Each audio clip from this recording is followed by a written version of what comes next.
देवा मला माफ कर, पण खरं तर हे तुझेच काम होते. ते करते मात्र मी. आज कदाचित सगळ्यांच्या नजरेतून उतरेन मी, पण मी माझ्या आईची इच्छा आज मी पूर्ण करणार आहे. यासाठी मला पापाच्या धनी व्हावे लागले तरी चालेल, पण आईचे हाल खरंच बघवत नाहीत आता माझ्याने. आई, खरंच मी हे करते फक्त तुझ्यासाठी, तुझ्या आनंदासाठी. तुला दिलेले वचन मी पूर्ण करते आहे. माझ्या पोटी तू पुन्हा जन्म घेशील ह्याची मला खात्रीच आहे, असे म्हणून प्रियाने आईच्या हातात हात घेतला. तिला मिठी मारली. आई क्षीण हसली. तिच्या चेहऱ्यावर समाधान होते. प्रियाने साश्रू नयनांनी डॉक्टरांना खून केली आणि डॉक्टरांनी व्हेंटिलेटर बंद केला. वत्सलाबाई वारल्या. सगळीकडे बातमी गेली, वत्सलाबाई गेल्या, सुटल्या एकदाच्या, असे म्हणत सगळे हळहळले. काही लोकांनी समाधानाचे सुस्कारे सोडले, पण मुलीच्या मांडीवर प्राण सोडला, आणि तेही आजच्या एकादशीच्या दिवशी. सगळ्यांमध्ये ती चर्चा होती, आज एकादशी आहे आणि वत्सलाबाईने प्राण सोडला. इतका त्रास भोगला, पण मरण मात्र खूप छान आलं हो. आजच्या दिवशी मृत्यू म्हणजे स्वर्गात स्थान मिळणार हे नक्कीच. सगळे लोक बोलत होते. प्रियाच्या डोळ्यात पाणी अखंड वाहत होते. तिला नुकताच 5वा महिना लागला होता. खूप त्रास होत होता तिला, आणि त्यात आईचे होणारे हाल तिच्याने बघवत नव्हते. गेले कित्येक महिने आई सोसत असलेल्या मरण यातना तिला सहन होणाऱ्या नव्हत्या. देवा, अरे किती परीक्षा बघतोयस, उचल रे आता. माझ्यामुळे किती त्रास होतोय सगळ्यांना. किती रे छळशील मला. वत्सलाबाई काकुळतीला येऊन देवाला विनवण्या करत होत्या. गेले कित्येक महिने हे असंच चाललं होतं, पण देवाला मात्र त्याची दया येत नव्हती. किती परीक्षा आणि किती वाट पाशील माझ्या मरणाची, असं ते सतत देवाला विनवण्या करत होत्या. वत्सलाबाईचे अगदी हाल होत होते. सगळ्यांचे प्रयत्न थकले होते. आता फक्त परमेश्वराचीच वाली होता. वत्सलाबाईची मुलगी प्रिया आणि मुलगा साकेत आणि सून श्रेया सगळेच त्यांची प्रेमाने शुश्रूषा करत होते. पण शेवटी त्रास हा त्यांना स्वतःलाच भोगावा लागत होता. पैशापायी पैसा खर्च होत होता. वत्सलाबाईंना मुलांचा त्रास बघवत नव्हता. वत्सलाबाई आणि गोविंदराव एक सुखी दाम्पत्य होते. साकेत आणि प्रिया अशी 2 गोड मुलं त्यांच्या जीवनात आनंद निर्माण करत होते. गोविंदराव साधीशी नोकरी करायचे आणि वत्सलाबाई एक आदर्श गृहिणी होत्या. त्यांनी आपल्या सालस कामोस आणि प्रेमळ वृत्तीने सगळ्यांना आपलंसं केलं होतं. प्रिया नावाप्रमाणेच गोड होती. साकेत खूप हुशार होता. दोन्ही मुलांनी आईवडिलांचे चांगले गुण अगदी छान तऱ्हेने आत्मसात केले होते. अचानक कोणाची तरी दृष्ट लागावी तसा वत्सलाबाईंचा सुंदर संसार मोडला. एका अपघातात गोविंदरावजी देवाघरी गेले आणि ते हसते खेळते कुटुंब दुःखाच्या छायेत होरपून गेले. वत्सलाबाई पुरत्या कोलमडून गेल्या. आपलं घर, संसार, मुलं यालाच सर्वस्व मानणाऱ्या वत्सलाबाई आता पूर्णपणे हतबल होऊन गेल्या होत्या. प्रत्येक गोष्टीसाठी त्या नेहमी गोविंदरावांवर निर्भर होत्या. शिक्षण कमी आणि बाहेरचे कोणतंही काम त्यांनी एकटीने कधीच केलं नव्हते. मुलं लहान होती. आधाराला कोणीच नव्हते. समोर फक्त अंधार दिसत होता. काय करावे काहीच कळत नव्हते. कितीही दिवस मायलेक धक्क्यातच होते. पण हळूहळू मुलं सावरली आणि त्यांनी आईलाही सावरलं. मुलांकडे बघून वत्सलाबाईंनी आपले दुःख मनात बंद करून टाकले आणि त्या सावरल्या. गोविंदराव साधीशी नोकरी करायचे. नेटाने संसार करून स्वतःच्या हक्काचे छोटेसे घर, इतकीच त्यांची संपत्ती होती. आता वत्सलाबाई यांच्यापुढे यश प्रश्न होता. घर कसे चालवायचे, मुलांचे शिक्षण कसे करायचे, स्वतःच्या पायावर कसे उभे राहायचे, हे विचार सतत त्यांना राहून मनात खायचे. मुले खूप समजदार होती. आईचे दुःख त्यांच्याने बघवत नव्हते. आपली आई अन्नपूर्णा आहे, तिच्या हाताला खूप छान चव आहे हे ओळखून साकेतने त्यांच्या शाळेतल्या कार्यक्रमासाठी काही पदार्थ बनवून देण्याची ऑर्डर आईला मिळावी यासाठी मुख्याध्यापकांना विचारले. त्यांनीही आनंदाने परवानगी दिली. त्यात साकेतला खूप आनंद झाला आणि ही आनंदाची बातमी त्यांनी वत्सलाबाईंना दिली. हे ऐकून वत्सलाबाई काळजीत पडल्या. इतकी मोठी ऑर्डर तर मिळाली, पण खरेच जमेल का आपल्याला? पदार्थ बिघडले तर? आपण आतापर्यंत फक्त आपल्या घरच्यांसाठी जेवण बनवले, पण आता मात्र सगळं नीट झालं पाहिजे यासाठी त्यांनी देवाचा धाव गेला. सामानाची यादी केली. शेजारच्या मैत्रिणींना मदतीसाठी यायची गड घातली. वत्सलाबाईंच्या गोड स्वभावामुळे आणि तिच्यावर ओढवलेल्या परिस्थितीमुळे त्या लगेच तिच्या मैत्रिणी तयार झाल्या. मुलंही मदतीला होतीच. खूप मेहनत घेऊन डोळ्यात तेल घालून वत्सलाबाईंनी बनवलेले पदार्थ सगळ्यांना खूप आवडले. त्या कामाचे चांगले पैसेही मिळाले आणि यापुढे होणाऱ्या प्रत्येक कार्यक्रमाच्या ऑर्डर्स तुम्हालाच मिळतील अशी ग्वाहीसुद्धा मुख्याध्यापकांनी वत्सलाबाईंना दिली. वत्सलाबाईंना फार आनंद झाला. वत्सलाबाई आजूबाजूच्या सोसायटीत स्वयंपाक करायला जाऊ लागल्या. त्यांची ओळख नवीन निर्माण होऊ लागली. त्यांच्या हाताला खूप चांगली चव होती म्हणून त्यांना ऑर्डर्स मिळू लागल्या. बाळांनो, आईची लाज वाटत असेल ना रे तुम्हाला, पण काय करू मी तरी. ना शिक्षण ना कुठला अनुभव. तुम्ही दोघांनी खूप शिकावं, मोठं व्हावं अशी तुमची बाबांची इच्छा होती. तुम्ही ती पूर्ण करावी यासाठी हे करते मी, आणि कष्टाचे खातो आपण. यामुळे लाज बाळगू नका पोरांनो, वत्सलाबाई मुलांना म्हणाल्या. मुलं आईला बिलगली. दोघंही खूप गुणी आणि समजूतदार होती. साकेत आणि प्रिया त्यांना होईल तितकी मदत करत असत. आपल्या मित्रमैत्रिणींच्या घरी असणाऱ्या पार्ट्यांच्या ऑर्डर्स मिळवताना त्यांच्या डोळ्यात कुठेच लाचारी नसायची. मुलं मोठी होत होती.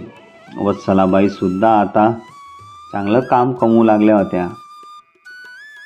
वत्सलाबाईंची प्रसिद्धी आता हळूहळू वाढत होती.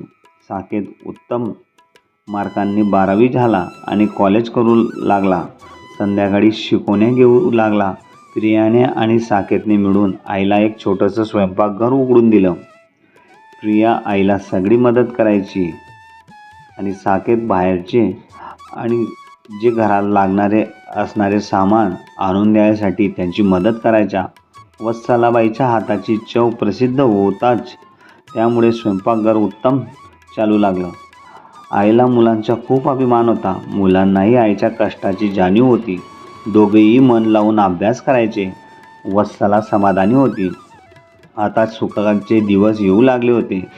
साकेतला नोकरी लागली आणि वत्सलाबाई भरून पावल्या. आता दोघांनी प्रियाच्या लग्नाचा ध्यास घेतला होता. प्रियाचे शिक्षण पूर्ण होऊन तिलाही छानशी नोकरी लागली होती. संजय नावाच्या गुणी सालस मुलाशी तिचं लग्न जमलं. साकेत आणि श्रेयासुद्धा एकमेकांना अगदी अनुरूप होते. एकाच मांडवात दोघांचे लग्न लावलं आणि वत्सलाबाई अगदी निर्धास्त झाल्या. दोघा मुलांच्या सुखी संसार पाहून त्यांचे मन भारावून गेलं. अशा आता आनंदी संसाराला कोणाची दृष्ट न लागो अशी ते प्रार्थना करू लागले. श्रेयासारखी सुंदर गालवी सून घरात आली आणि प्रियाच्या जागी तिने भरून काढली. श्रेया वत्सलाबाईंना अगदी छान प्रेमाने वागवत होती. तिने आता आईंना सगळ्या कामातून मुक्ती दिली होती. आपल्या आईने आता फक्त आरामात जगायची अशी साकेत आणि प्रियाची सुद्धा इच्छा होती. हातपाय चालतात तोपर्यंत काम करावं असं वत्सलाबाईंना वाटत होतं, पण मुलं ऐकत नव्हती आणि त्यातच श्रेयाने गोड बातमी दिली. त्यामुळे वत्सलाबाईंचा नाईलाज झाला. सगळं सोडून त्या नातवाच्या कौतुकात मग्न झाल्या. त्यांचं मन भारावून गेलं. आता सर्व कामं सोडून नातवांबरोबर खेळायची इच्छा झाली. वत्सलाबाई अगदी सुखाच्या हिंजोड्यावर झुलत होत्या. इतक्या वर्षांचा त्रास नातवाचे तोंड बघितल्यावर कुठल्या कुठे पडून गेला होता.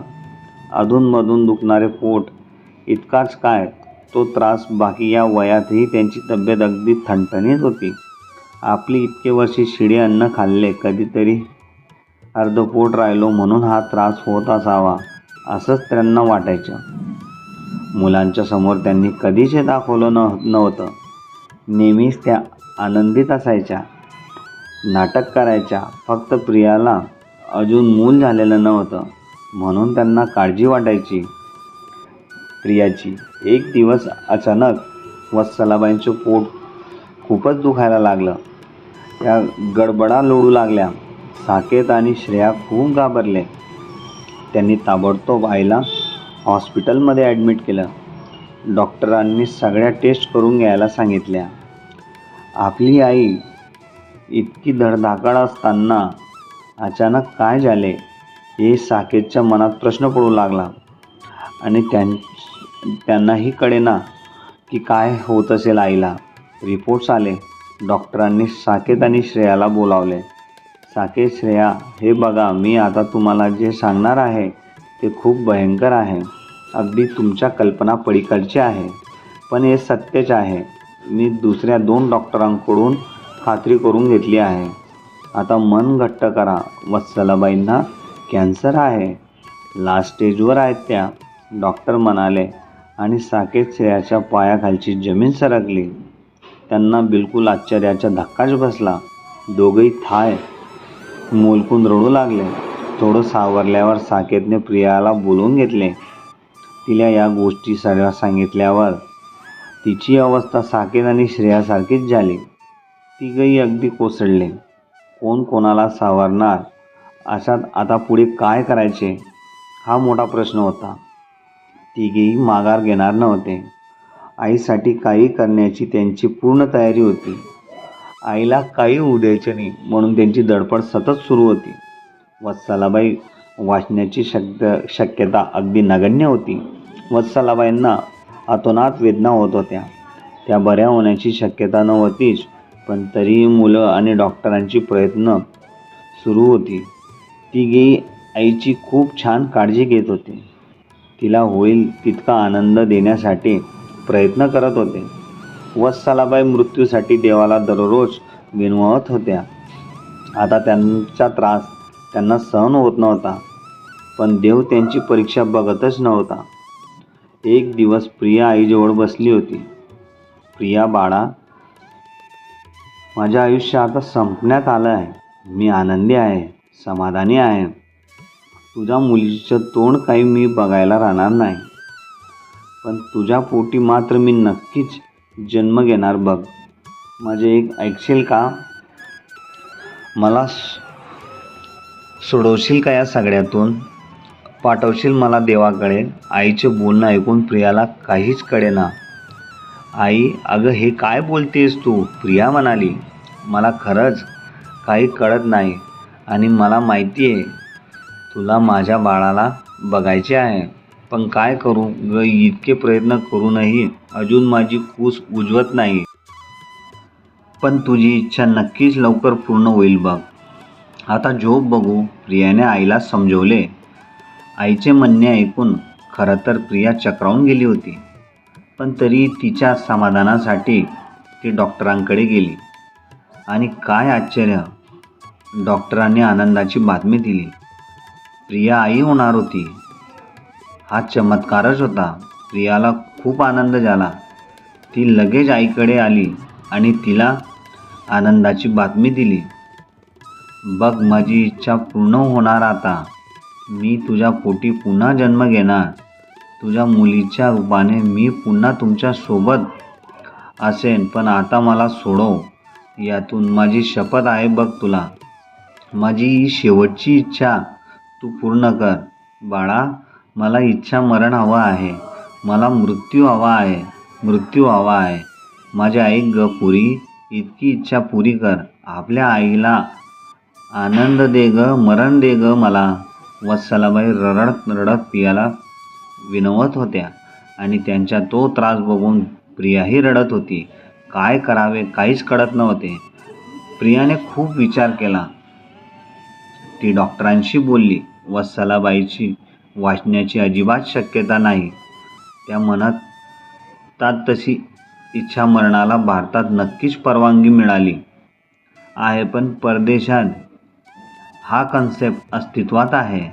जीव घेणा आजारात पेशंटच्या मर्जीने किंवा त्यांच्या घरच्या व्यक्तींच्या मर्जीने कमीत कमी त्रास होईल असा मृत्यू दिला जातो. तुमच्या आईचा त्रास माझ्याने खरंच बघवत नाही. माझे वडीलसुद्धा काही दिवसांपूर्वी असेच लंग कॅन्सरने गेले. डॉक्टर सांगत होते. मी त्यांनाही सुखाचा मृत्यू दिला. याचा मला आनंद आहे. त्यामुळे मी त्यांचा थोडा तरी त्रास कमी करू शकलो. शेवटी डॉक्टर असलो तरी दैवापुढे आम्हीही हतबल असतो. मी तुमच्या सोबत आहे. तुमची आई मला माझ्या आईप्रमाणे आहे. कळवा मला, डॉक्टर म्हणून असे सांगून गेले. प्रियाला काहीच सुचेना. आईकडे गेली की ती सतत प्रियाला विनवत होती, शपथ घालत होती. प्रिया प्रेग्नेंट आहे हे खरं म्हणजे आईला कसं कळले हे एक मोठं आश्चर्य होतं. तिचा मेंदू तिला आईचं ऐकण्यासाठी सांगत होतं, तर तिचं मन मात्र हे मानायला तयारच नव्हतं. आईसाठी तिचा जीव तुटत होता आणि तिचे हालसुद्धा पावत नव्हते. असेच काही दिवस गेले. प्रिया आईकडे जातही नव्हती. तिथे गेल्यावर आईला तोंड देण्याची तिची हिंमत नव्हती. साकेतने तिला घरी बोलावले. आई तिची खूप आठवण करत होती, पण तिलाही वारंवार आईसमोर जाण्यास हतबल होती. कारण की आई तिला वारंवार शपथ घालत होती ना, म्हणून तीही मजबूर होती. त्याच रात्री प्रियाचे बाबा तिच्या स्वप्नात आले. पिऊ बेटा, अगं किती खस्ता खाल्ल्या तुमच्या आईने तुमच्यासाठी. किती झिजली बिचारी. आणि आता तुला तिची कीव येत नाही का गं? तिला लवकर पाठव माझ्याकडे. मी वाट बघतो आहे. करशील ना इतकं आमच्यासाठी? तुला तुझ्या आईची शपथ आहे, तुझ्या होणाऱ्या बाळाची शपथ आहे. मी वाट बघतोय, बाबा म्हणाले. आणि प्रिया दचकून उठली. सकाळी प्रिया दवाखान्यात आली. आईजवळ बसली. बाबा स्वप्नात आल्याचं आईला सांगितलं. मला माहिती आहे तुझे बाबा माझी वाट बघताय. काही दिवसात मी जाईनच ग, पण या यातना नाही सोसावत आता मला. सोडव यातून बाळा, मला सोडव. आईसाठी इतकं कर, मला मरण दे. आईला जास्त बोलवत नव्हतं. तिची अवस्था अगदी मरणासन्न झाली होती. डॉक्टरांनी सगळ्या आशा सोडल्या होत्या. प्रिया डॉक्टरांशी बोलली. उद्याच एकादशी होती. आईसाठी खूप पुण्याचा दिवस. साकेत, श्रेया, त्यांचा मुलगा सारंग सगळेच वत्सलाबाईजवळ बसले. मन मोकळे बोलत वत्सलाबाईंनी सगळ्यांना मन भरून पाहिले. डॉक्टरांनी सगळ्यांना बाहेर जायला सांगितले आणि थोड्याच वेळात त्यांचा आत्मा अनंतात विलीन झाला. आईबाबांचा आनंदी आत्मा तिला खूप आशीर्वाद आणि धन्यवाद देत होता. आज खऱ्या अर्थाने प्रियाचे मुलीचे कर्तव्य निभावून आईला समाधान दिले होते. एका आईचा आनंद हेच मुलीसाठी सुख असते असे म्हणतात. काही महिन्यातच प्रियाने एका गोंडस मुलीला जन्म दिला. ती अगदी आपल्या आजीसारखीच होती. वल्लरीच्या रूपाने वत्सलाबाई आपल्या घरात परत आल्या असे सगळे म्हणत होते. प्रियाने केले ते खरंच योग्य होते का? परदेशात या गोष्टीला कायदेशीर मान्यता आहे, पण भारतात मात्र मान्यता मिळूनही फारशी क्वचित ही गोष्ट घडते. एखाद्या व्यक्तीला आपण त्रासातून मुक्त करू शकत असलो तर ते करणे कितपत योग्य आहे हे स्वतःच्या मनालाही वाटत असते. गोष्ट आवडली असेल तर लाईक, शेअर, सबस्क्राईब करा.